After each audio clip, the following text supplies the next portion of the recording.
ایک ہوتی ہے شرارت، ایک ہوتی ہے خباثت۔ یہ جو خباثت ہوتی ہے یہ شرارت سے بھی آگے کی جدید چیز ہے۔ اللہ کہتے ہیں ہم نے جو ان کو سزا دی، یعنی لعنت کی سزا اپنی رحمت سے دور کر دیا یہودیوں کو، اور ان پر ذلت و مسکنت کو ہم نے مسلط کر دیا،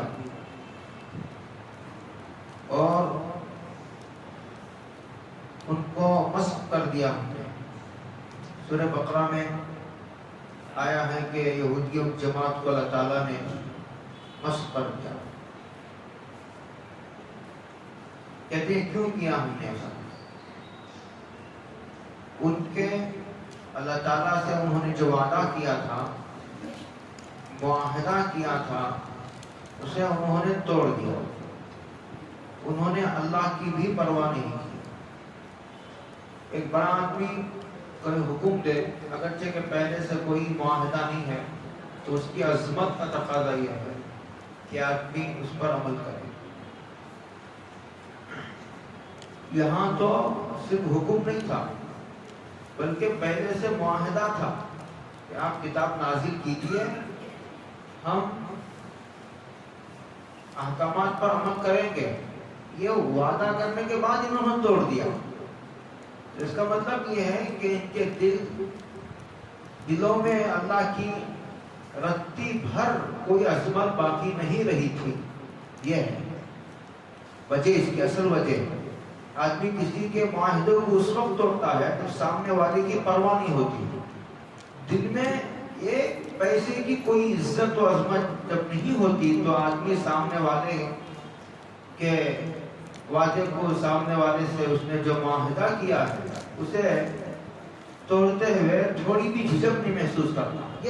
یہ لوگ بات ہو گئی تھی، یہاں تک پہنچ گئے تھے۔ اس کو اللہ کہتے ہیں انہوں نے جو ہم سے معاہدے کیے تھے اسے توڑ دیا انہوں نے۔ اس کی وجہ سے ہم نے کیا کیا؟ ہم نے ان پر لعنت نازل کی، رحمت سے دور کر دیا۔ لعنت کہتے ہیں اللہ سے رحمت کو، اللہ کی رحمت سے دور کر دینے کو۔ جب اللہ کی رحمت سے آدمی دور ہو جاتا ہے پھر چین و سکون کی اور برکت کی کوئی راہ باقی نہیں رہتی۔ اچھا، دوسرا کیا تھا ان کی خباثت؟ کیا تھی؟ کہتے ہیں وہ کفرہم بآیات اللہ، کہتے ہیں کہ انہوں نے اللہ تعالیٰ کی آیتوں کا انکار کیا۔ اگر یہ جو توریت میں نازل ہوئی تھی، یا جیسا کہ حضرت رسول اللہ صلی اللہ علیہ وسلم کے بارے میں توریت میں تھا کہ یہ نبی ہیں، قرآن مجید اللہ کی کتاب ہے، اس کا انکار کیا، حضرت رسول اللہ صلی اللہ علیہ وسلم کی نبوت کا انکار کیا، یا نہیں تو بآیات اللہ کی تفسیر اگر معجزات سے کی جائے تو انہوں نے جو انبیاء کے معجزات کا انکار کیا اور انہوں نے اسے مکاری قرار دیا کہ ایک شعبدہ باز ہے نبی، مکار ہے، جادوگر ہے، اس طرح کہہ کے معجزات کا انکار کیا۔ حالانکہ جو جادوگر ہوتا ہے، جو شعبدہ باز ہوتا ہے، جو کرتب دکھاتا ہے، جادوگر، اس میں اور نبی میں اور اللہ کی ولی میں بہت فرق ہوتا ہے۔ اس لیے کہ کرامت اور معجزہ اور جادو کی شکل انہیں کرتب جسے کہتے ہیں، ٹھیک اللہ کا استدراج جسے کہا جاتا ہے، ایک شکل ایک ہوتی ہے تینوں کی، بس اس میں فرق اس طور پر ہوتا ہے کرامت اس کے ہاتھ پر ظاہر ہوتی ہے جو اعلیٰ درجے کا متقی ہوتا ہے۔ ایمان والا ہونا تو شرط اعظم ہے، لیکن ایک مومن گنہگار بھی ہو سکتا ہے تو مومن، لیکن گنہگار، اس کے ہاتھ پر کرامت ظاہر نہیں ہوتی۔ مومن ہونا تو شرط اعظم ہے، مومن ہونے کے ساتھ ساتھ صاحب کرامت کا اعلیٰ درجے کا متقی و پرہیزگار ہونا بھی ضروری ہے، اس کے ہاتھ پر کرامت ظاہر ہوتی ہے۔ اسی سے ملتی جلتی چیز اگر کسی گنہگار کے ہاتھ پر سرزد ہو رہی ہے تو سمجھنا چاہیے کہ یہ اللہ کی دین ہے، تو شرابی کے ہاتھ پر پورے اسی بات ظاہر ہو جائے عجیب و غریب کرشمے کرتا تو سمجھنا چاہیے کہ اللہ تعالیٰ کی سخت پکڑ میں ہے یہ آدمی. ورنہ ایک آدمی گنہگار ہو، شرابی ہو، بے نمازی ہو، بے پردہ لوگوں عورتوں سے پردہ نہیں کرتا، اس کے باوجود عجیب و غریب چیز جو عام لوگوں سے ایسی چیز ممکن نہ ہو عادتاً، تو سمجھنا چاہیے کہ یہ اللہ کی پکڑ میں ہے اور یہ استدراج ہے، اللہ کی طرف سے کی ہے. تو انہوں نے معجزات کا یہ کہہ کر انکار کیا جبکہ نبی کی ساری زندگی ان کے سامنے ہے. یہ تو شعبہ باز ہے، یہ مکار ہے. جو اللہ کا ولی بھی مکار نہیں ہوتا تو نبی ایک بھیجا. کیونکہ نبوت ایک باطنی حقیقت ہے، نظر نہیں آتی انسان کی آنکھوں سے، لیکن نبی کو اس کے علم، اس کے عمل، اس کے رات دن، اس کے اخلاق کا معیار، اس کے کردار سے بہت اچھی طرح پہچانا جا سکتا ہے کہ نبی ہے. اسی لیے قرآن مجید نے ایک جگہ حضرت رسول اللہ صلی اللہ علیہ وسلم کی نبوت کی صداقت کی دلیل کے طور پر حضور کی زندگی کو پیش کیا. حضور نے یوں کہا فَقَدْ لَبِثْتُ فِيكُمْ عُمُرًا مِّن قَبْلِ، ایک طویل عرصے سے تو میں تمہارے درمیان ہی ہوں. کیا میرے اندر کوئی ایسی بات تم دیکھتے ہو کہ میں نے کبھی جھوٹ بولا ہے؟ بتاؤ آپ. تمہارے درمیان ہی میں پیدا ہوا، تمہارے درمیان ہی میری تربیت ہوئی، پرورش ہوئی. اگر کوئی اور معجزات نہ بھی ہوتے تو میری زندگی خود میرے نبی ہونے کی دلیل ہے. یہ فرمایا سرکار نے، قرآن کریم نے نقل کیا ہے. تو یہ معجزات کا انکار کیا، یہ بڑی خطرناک بات ہوتی ہے. وَقَتْلِهِمُ الْأَنْبِيَاءَ بِغَيْرِ حَقٍّ، اور انہوں نے انبیاء کا قتل کیا. حضرت زکریا علیہ السلام کا قتل کیا، حضرت یحییٰ علیہ السلام کا قتل کیا، اور یہودیوں نے حضرت عیسیٰ علیہ السلام کو ان کے گمان کے مطابق قتل کر دیا. بعض کہتے ہیں کہ قتل کرنے گئے تھے، قرآن میں ابھی آ رہا ہے، لیکن انہوں کو اپنے قتل کے منصوبے میں کامیاب نہیں ہو سکے. لیکن اگر ان کے بس میں ہوتا تو قتل کر دیتے. بہرحال کسی عام مسلمان کو بھی گالی دینا بھی غلط بات ہے، اور نبی کو گالی دینا اور پھر نبی کو قتل تک کر دینا. اب اس سے اندازہ لگائیے کہ انبیاء کی تھوڑی بھی عظمت، تھوڑی بھی محبت، تھوڑا بھی احترام، اکرام ان کے دل میں باقی نہیں رہ گیا. کہتے ہیں کہ وَقَتْلِهِمُ الْأَنْبِيَاءَ، انہوں نے انبیاء کو قتل کیا، ناحق قتل کیا، بغیر حق. ارے قتل تو ناحق ہی ہوتا ہے انبیاء کا.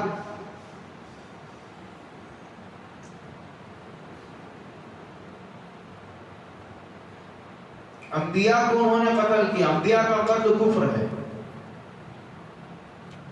ناحق اس لیے کہا قرآن نے، ایک تو یہ ہے کہ میں ناحق سمجھتا ہوں، لیکن جس نے قتل کیا ہے وہ یہ سمجھتا ہے کہ میں نے ناحق قتل نہیں کیا، میں نے تو ایک مجرم کو سزا دی ہے، میں نے تو ایک ثواب کا کام کیا ہے، ایسا سمجھ سکتا ہے. میرے نزدیک غلط ہے. جس نے قتل کیا ہے اس کے نزدیک وہ قتل کرنا جو ہے باعث ثواب ہے، وہ تو عبادت ہے.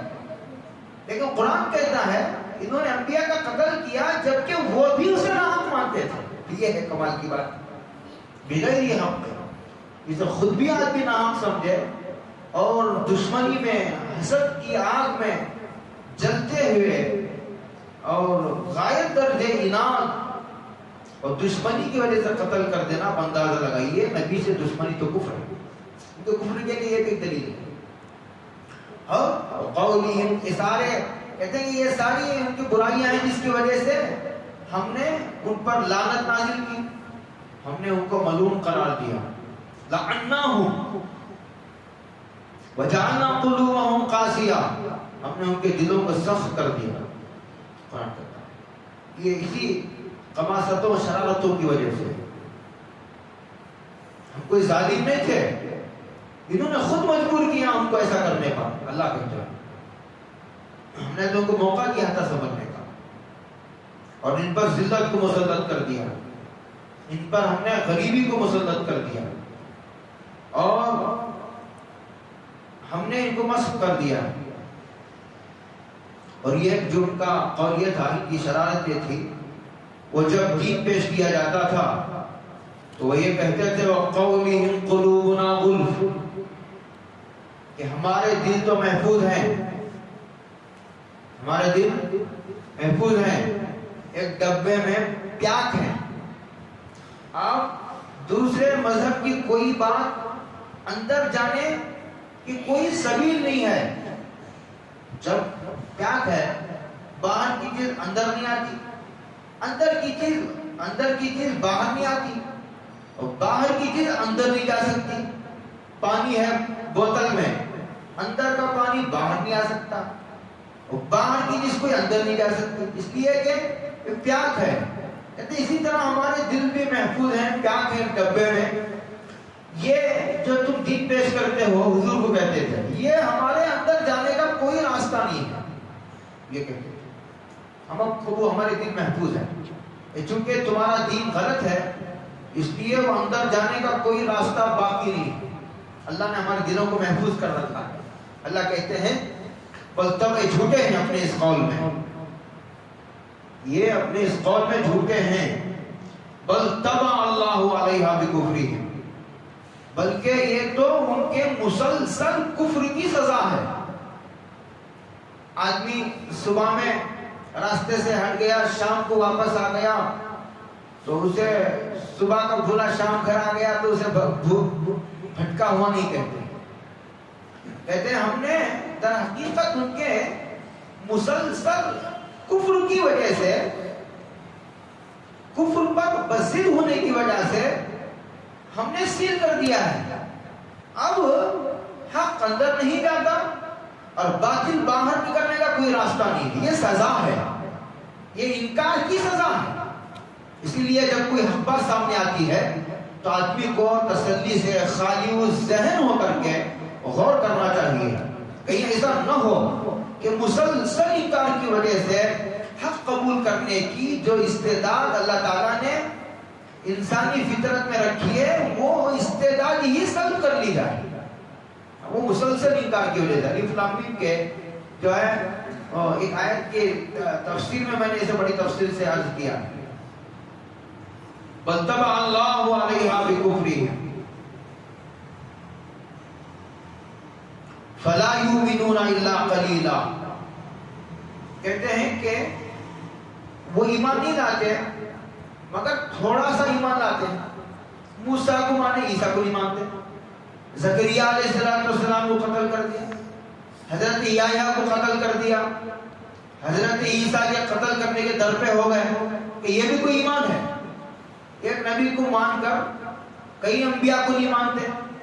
یہ کیا ہوا؟ کفر و ایمان، کفر پلس ایمان، یا ایمان پلس کفر، کفر و ایمان کا اجتماع نہیں ہوتا۔ تو کہا کہ یہ تھوڑا ایمان لے آئے کہ یہ تھوڑا ایمان جہنم سے بچانے کے لیے ناکافی ہے۔ اگر ایمان لانا ہو تو تمام انبیاء پڑھ لو، تمام انبیاء کا ادب کرو، تمام انبیاء کا احترام کرو، تمام انبیاء کی شریعتوں کو تسلیم کرو، تمام کتابوں پر ایمان لاؤ۔ یہ کیا کہ ایک کو تو خدا کا، ایک کو تو جو ہے نبی مانتے ہو اور کئی ایک کو نبی ہی نہیں مانتے۔ یہ کہا، یہ تفسیر اس کی ہے کہ فلا یؤمنون الا قلیلا۔ ایک تفسیر وہ ہے جو میں نے ابھی کی ہے۔ یہ تفسیر اس کی ہے کہ یہودیوں میں سے بہت کم لوگوں نے ایمان قبول کیا، اس لیے کہ سوئے ہوئے آدمی کو جگانا آسان ہے، جو سونے کی ایکٹنگ کر رہا ہو اسے جگانا ممکن نہیں۔ کیوں؟ وہ تو بیدار ہے، وہ تو ایکٹنگ کر رہا ہے۔ اس طرح جو لوگ جان بوجھ کر جو کفر پر اڑ گئے ان کو راہ راست پر لانا ممکن نہیں الا قلیلا۔ اس لیے یہودیوں میں سے بہت کم لوگ ایمان قبول کیے۔ اچھا، ان کی ایک شرارت خباثت کیا تھی؟ وہ بھی کفری ہے۔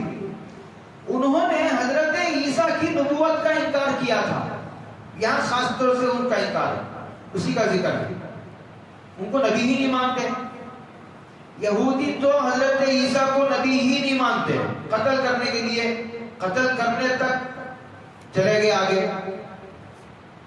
اور یہودی اور عیسائی حضرت عیسیٰ کو خدا کی صف میں لا کر کے کھڑا کر دیا. ایک نے افراد سے کام لیا, ایک نے تفریق سے کام لیا, دونوں اعتدال سے ہٹ گئے. ان کا یہ تو ہو گیا کفر. اور یہ وقولہم علی مریم بہتانا عظیما. اور حضرت مریم علیہ السلام جو تھی, یہ حضرت عمران جو نبی تھے ان کی بیٹی تھی. حضرت عمران نبی تھے, ان کا ذکر تیسرے پارے میں آیا. عمران قالت امرأۃ عمران, عمران ایک نبی کا نام ہے. یہ ان کی بیٹی تھی حضرت مریم. ان کا نکاح ہوا تھا ایک یوسف نامی مرد سے. یوسف علیہ السلام وہ نبی نہیں, یوسف نامی ایک شخص سے ان کا نکاح ہوا تھا حضرت مریم کا. لیکن ابھی رخصت ہی نہیں ہوئی تھی. کہتے ہیں اس دوران ابھی رخصت ہی نہیں ہوئی, لڑکی کنواری ہے اپنے گھر میں.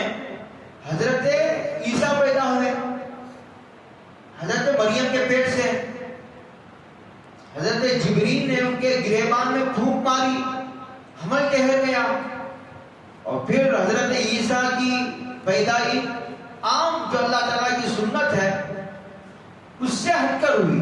قدرت تو اللہ کو اس وقت بھی تھی, قدرت اب بھی ہے, لیکن اللہ کا جو عام دستور و سنت تھی, طریقہ تھا, اس سے ہٹ کر حضرت عیسیٰ علیہ السلام کی پیدائش ہوئی. لیکن یہ لوگ یہودی حضرت مریم کو نعوذ باللہ بدکار کہتے تھے. انہوں نے ان پر بہتان باندھا. حالانکہ جو ہے گہوارے میں چھوٹے بچے حضرت عیسیٰ نے گواہی دی اور کہا کہ اللہ نے مجھے نبی بنایا ہے, اللہ نے مجھے کتاب دی ہے. بچہ, چھوٹا بچہ بول پڑا. چھوٹا بچہ تو بات نہیں کرتا, لیکن اپنے ماں کی پاک دامنی کی اور اپنے نبی ہونے کی. در حقیقت مریم پر بہتان باندھنا حضرت عیسیٰ کی نبوت کا انکار کرنے کے لیے تھا. یہ ایک نبی بدکار ماں کی پیٹ سے پیدا ہوگا, یہ وہاں تک جاتا تھا نتیجہ. یہودیوں کی ایک قباحت یہ تھی. وقولہم علی مریم, حضرت مریم پر پاک دامن کی حضرت مریم ان کی پاک دامنی کی گواہی قرآن مجید نے دی ہے. سورہ مریم مستقل سورت ہے, اب میں اس میں نہیں جانا چاہتا. میں نے اس کو ایک قرآن کریم نے اس کے طاقتور طریقے پر رد کیا. یہ غور کرنا کہ حضرت مریم کو بدکار سمجھنا یہ کفر ہے جی. اس لیے کہ ان کو بدکار سمجھنے کی صورت میں حضرت عیسیٰ کی نبوت کا انکار لازم آتا. اگر قرآن مجید جس کی پاک دامنی کی گواہی دے اس کا انکار کفر ہے. بہتانا عظیمہ. اچھا, یہ بہتان بھی ایسا تھا کہ ان کے پاس کوئی کمزور قسم کی دلیل بھی نہیں تھی. یہ ہے عظیمانہ. مفاد علماء سمجھ سکتے ہیں. یہ کہتا قرآن کہ انہوں نے حضرت مریم پر بہتان باندھا, اتنا کافی تھا. عظیمہ بنا کر یہ بتایا کہ کمزور قسم کی دلیل بھی نہیں تھی. یہ تھا طرف تماشا. اللہ مریم بہتان عظیمہ, یہ ہو گیا. اوپر وقولہم قلوبنا غلف. ایک بات کہنا میں یہاں چوک گیا, وہ یہ ہے کہ اگر کوئی دلائل کی روشنی میں کوئی حق بات پیش کرے اور سامنے والا آدمی صرف اس وجہ سے کہ یہ اپنے خاندان کا, اپنی جماعت کا یا میرے لیول کا آدمی نہیں ہے, قبول کرنے سے انکار کرتا ہے, تو یہ یہودیت ہے. یہودیوں کا طریقہ. یہ اپنے خاندان کا آدمی نہیں, یہ اپنے لیول کا آدمی نہیں, بات صحیح ہے, لیکن یہ ہماری جماعت کا آدمی نہیں, اس کا تعلق ہماری جماعت سے نہیں. یہ کہہ کر حق بات کا انکار کرنے کی اگر صرف یہ بنیادیں ہیں تو یہ یہودیوں کا طریقہ ہے اور یہودیت ہے. بڑی اچھی بات قرآن ہے. جیسے ایک آدمی یہ کہے, قادیانی کو اگر ہم کہیں کہ بھائی تم ختم نبوت کا انکار کرتے ہو, وہ کہے کہ بھائی ہم تمہاری بات اس وقت مانیں گے جب تم قادیانی بنو گے. بات سمجھ میں آ رہی میری بات؟ انہیں بات کے ماننے کو قادیانی بننے پر ڈیپینڈ کر دیا. یہ کیا بات ہوئی؟ آپ سمجھ رہے میری بات کو؟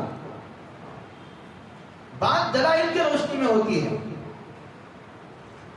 تو اس کے بعد قرآن کریم نے کہا، ان کا ایک جملہ یہ بھی تھا، ان کے جھوٹوں میں جھوٹی باتوں میں سے ایک جھوٹی بات، جھوٹے دعوے جو تھے اس میں سے یہ تھی، وہ یہ کہتے تھے کہ ہم نے قتلنا المسیح عیسی ابن مریم رسول اللہ. المسیح، جو مسیح کہتے ہیں سردار کو، اس کے معنی آتے ہیں سردار کے. مسیح جو ابن مریم ہے، مسیح عیسیٰ ابن مریم، مسیح دجال بھی آئے گا. حضور نے حدیث میں فرمایا، حضور نے پناہ مانگی، اللہ انی اعوذ بک من مسیح کیا من فتنۃ المسیح الدجال. آئے گا، وہ قیامت کے قریب آئے گا، امام مہدی کے ظہور کے بعد آئے گا، عیسیٰ کے آسمانوں سے نازل ہونے سے پہلے آئے گا. پہلے مہدی آئیں گے، بعد میں عیسیٰ آئیں گے. تو یہ مسیح دجال نہیں، یہ مسیح عیسیٰ ابن مریم ہے. ابن مریم جو ہے، یہ اس لیے کہا کہ یہ حضرت عیسیٰ کو دجال کہتے تھے یہودی. یہی دجال ہے، نعوذ باللہ. بولتے شکر لگتا ہے، کہتے ایسی خبیث فطرت تھی لوگوں کی. کہتے ہیں کہ حضرت عیسیٰ کو دجال کہتے ہیں، اسی لیے جو یہ دجال کا انتظار کر رہے ہیں، کہتے ہیں آئیں گے ایک مسیح ہدایت آئیں گے. وہ اصل عیسیٰ کو تو کہتے تھے یہ مسیح ہے، یہ دجال ہے. اور جو اب دجال آنے والا ہے اسے کہتے ہیں یہ مسیح ہدایت ہے. اس لیے انتظار کر رہے ہیں. اسی لیے دجال پر ایمان لانے والوں کی اکثریت یہودیوں کی ہوگی. اللہ ہم سب کو اس کے فتنے سے محفوظ فرمائے. سورہ کہف کی شروع کی آیتیں اور آخری آیتیں کم از کم پڑھنے کا معمول بنا ہے. حدیث میں وعدہ ہے اللہ تعالیٰ جو پڑھے گا اسے دجال کے فتنے سے محفوظ فرما لیں گے انشاءاللہ. آخر کے 2-3 آیتیں، 2-4 آیتیں یاد کر لیجیے. شروع کے 2-4 آیتیں یا 10 آیتیں بعض روایتوں میں یاد کر لیں. تو روزانہ دن میں ایک مرتبہ پڑھیں، کیا مشکل ہے، 2-4 منٹ لگتے ہیں. کہ یہ عیسی ابن مریم رسول اللہ کا اتنا جملہ یہ ہے کہ مفسرین کا اتفاق ہے یہ جملہ، اچھا جھگڑا ہی اس بات کا تھا کہ وہ عیسیٰ کو ابن مریم نہیں مانتے تھے. ابن مریم نہیں مانتے تھے. وہ کسی جو ہے وہ تو ان کو عیسیٰ جو ہے وہ رسول اللہ نہیں مانتے تھے. جھگڑا ہی اس بات پر تھا. تو ان کا یہ کہنا تھا کہ ہم نے جو عیسیٰ مریم کے بیٹے ہیں جو اللہ کے رسول تھے ان کو قتل کر دیا. ان کا یہ دعویٰ خود ان کے کفر کی دلیل بن گئی. یہ پتہ نہیں نالائقوں کو ایسا دعویٰ کر بیٹھے کہ وہ دعویٰ خود ان کے کفر کی دلیل بن گئی. کیسے؟ انہوں نے کہا کہ ہم نے مسیح یعنی عیسیٰ ابن مریم جو اللہ کے رسول تھے ان کو قتل کر دیا. ان کا یہ دعویٰ صحیح ہے غلط ہے وہ چھوڑو، قتل کیا نہیں کیا، لیکن ان کے دعوے کے مطابق جب انہوں نے اللہ کے ایک رسول کو قتل کر دیا تو اللہ کے نبی کا قتل کفر ہے. تو یہودیاں کے کفر پر کتنے دلائل جمع ہو رہے ہیں.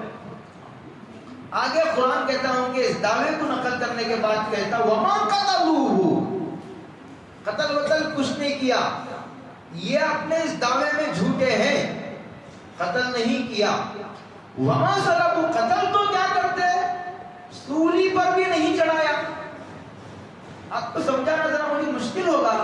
ہمارے ہاں کہتے ہیں فلاں کو پھانسی دے دی گئی، اس کا مطلب یہ ہوتا ہے کہ اس کو موت کے گھاٹ اتار دیا گیا. لیکن یہاں قرآن نے جس معنی میں استعمال کیا ہے وہ سزائے موت کے معنی میں نہیں. سولی پر چڑھانا